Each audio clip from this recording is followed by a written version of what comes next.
That's how I'm feeling. It's impossible for me believing that I can't, that I won't make it happen. Just watch what I got, all the strength that I have in me.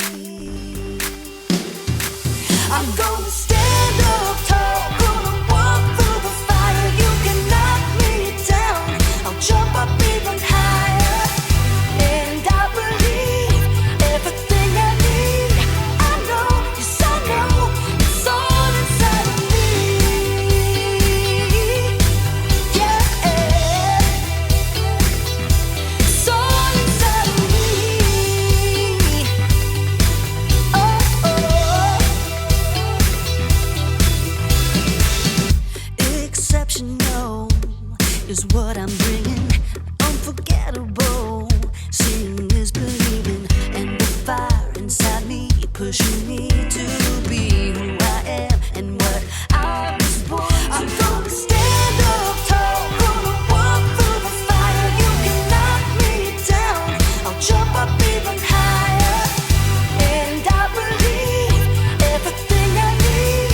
I know, yes I know, it's all inside of me. Yeah, it's all inside of me. Oh, I won't hold back, throw away the doubt. Nothing can stop me now. I won't hold back, throw away the doubt. Nothing can stop me now. I'm gonna stand up tall, gonna walk through the fire. You can knock me down, I'll jump up even higher. And I believe everything I need. I know, yes I know, it's all inside of me. It's all inside of me. It's all inside of me. It's all inside of me. I believe, I believe.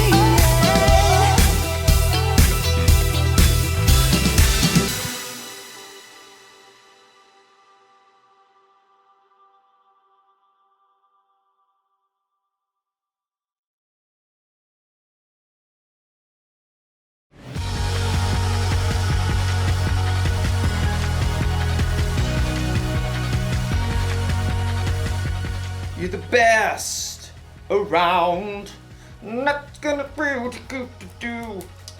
Hey everybody, my name is Graham, and today I'm following in the groundbreaking footsteps of my ancestors. I'm making a mixtape.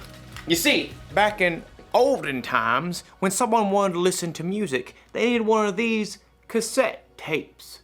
And if you were fortunate enough to have one of these dual cassette recorders with high-speed dubbing, you could put up to 90 minutes of your favorite songs onto one rad mixtape. I'm making this mixtape for my friend Erica, who's been running a lot of 5Ks lately. The Eye of the Tiger. And I'm only picking super encouraging songs. That way, Erica will have confidence. Confidence is learning to see yourself the way God sees you. Now, I know what you're thinking. Wouldn't it be simpler just to make a playlist that Erica could listen to on her phone? Maybe, but this is all a part of the plan. My plan is to give this mixtape to Erica so she can listen to it while she's running. She probably doesn't have a tape player, so she'll borrow mine. And if she carries this thing around with her everywhere, she'll build up arm strength. Oh, I didn't say it was a good plan. Oh man, another one bites the dust. Sometimes plans don't work out the way you expect. But as you'll see in today's story, sometimes there's a bigger and better plan. Oh. Gotta switch to side 2, I guess. How did people even survive back then? The Bible. It's 66 books of history, stories, letters, and poetry that fit together to form God's one big story. The epic adventure of how He created us and loves us so much that He made a way to rescue us. As we travel through the Bible, from Genesis to Revelation, we discover people who met God and found their lives changed forever. Now, for an amazing story. Inspired by the book of Joshua, chapters 5 and 6. For 40 years, God's people wandered the desert. At last, they reached the land that God had promised them. Joshua led them to the edge of the rushing Jordan River. The priests will carry the ark of the Lord. The ark was a beautiful chest that reminded the Israelites that God was with them. As soon as the priests step into the Jordan, it will stop flowing. Sure enough, as soon as the foot of the first priest touched the edge of the river, the waters parted. God's people crossed on dry land, just as God had led them through the Red Sea 40 years before. God did this so that all the nations on earth would know that He is powerful. Soon after, the Amorites and Canaanites living in the land had heard what God had done. Fearful, they retreated back to their towns, including the high-walled city of Jericho. Oh, great. Like, how do we fight them now? God will show us the way. That evening, Joshua left camp and snuck toward Jericho. The walls loomed impossibly strong. So tall. As he turned, Joshua saw a man standing nearby holding a sword. Who are you? Are you on our side or the side of our enemies? I have come as the commander of the Lord's army. Joshua knelt down, face to the ground. What message does my Lord have for me? Take off your sandals. The place you are on is holy ground. Joshua tugged off his shoes. I have handed Jericho over to you. Joshua listened carefully as the Lord delivered a message, a battle plan unlike any other. Wow. Okay, we'll do it, Lord. Joshua called for the priests. Get the Ark of the Covenant, and I need 7 of you to march in front of the Ark with trumpets. Sorry, just warming up. Joshua gathered the army too. Time to move out. Like, do we get to attack now? March around the city. Just, like, go in circles? Some of you march ahead of the Ark of the Lord, and the rest of you march behind. Can we at least shout and stuff? Hey, Jericho, you guys smell like cheese! Don't give a war cry or raise your voices until the day I tell you to shout. But the priests must blow their trumpets.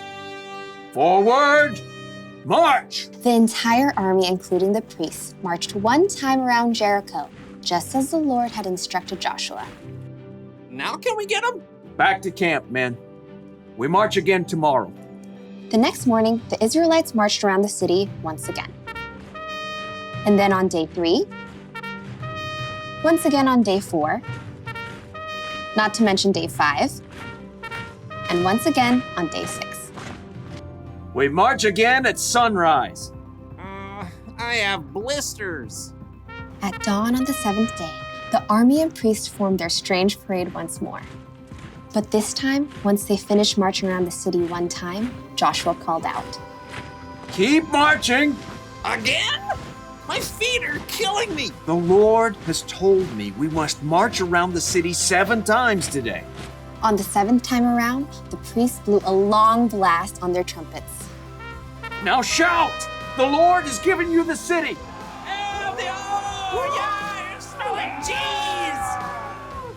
As the shouts of the Israelites rang out in the clear morning air, something incredible happened. The massive walls of Jericho began to tremble. The gates shivered and quaked. Jagged cracks ran through the heavy stones. Rocks began to tumble from the tops of the walls. Little rocks, large stones, giant boulders, until at last the walls collapsed, crashing in on themselves. The ground quaked, and plumes of dust burst into the air. As the air cleared, the Israelites stared in amazement. The city of Jericho stood wide open. Take the city! With nothing standing in their way, the Israelites charged right in. That day, they completely defeated the city of Jericho. God was with Joshua, and he became well known everywhere in the land.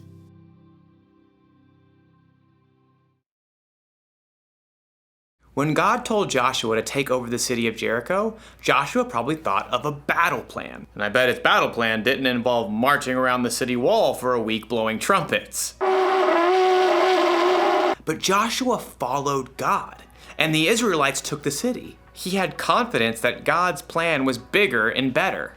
And that's not the only time God proved his plan was better. When Jesus, God's son, died on the cross, Jesus' disciples had to wonder, what is God thinking? Then in 3 days, when Jesus came back to life, it all became clear. God's plan is always better. The truth is, none of us know what the future holds. Your family might have to move out of the neighborhood or out of the state. You might get sick or break a bone. You might not get put on the team you tried out for. But when things don't go according to your plan, that's when you need to remind yourself, God's got you. You may not always know what God's plan is, but keep following him and have confidence that his plan is bigger and better. That's the one thing to remember today. God's plan is the best plan. My plan to make a mixtape for Erica is not the best plan. But it's still a lot of fun.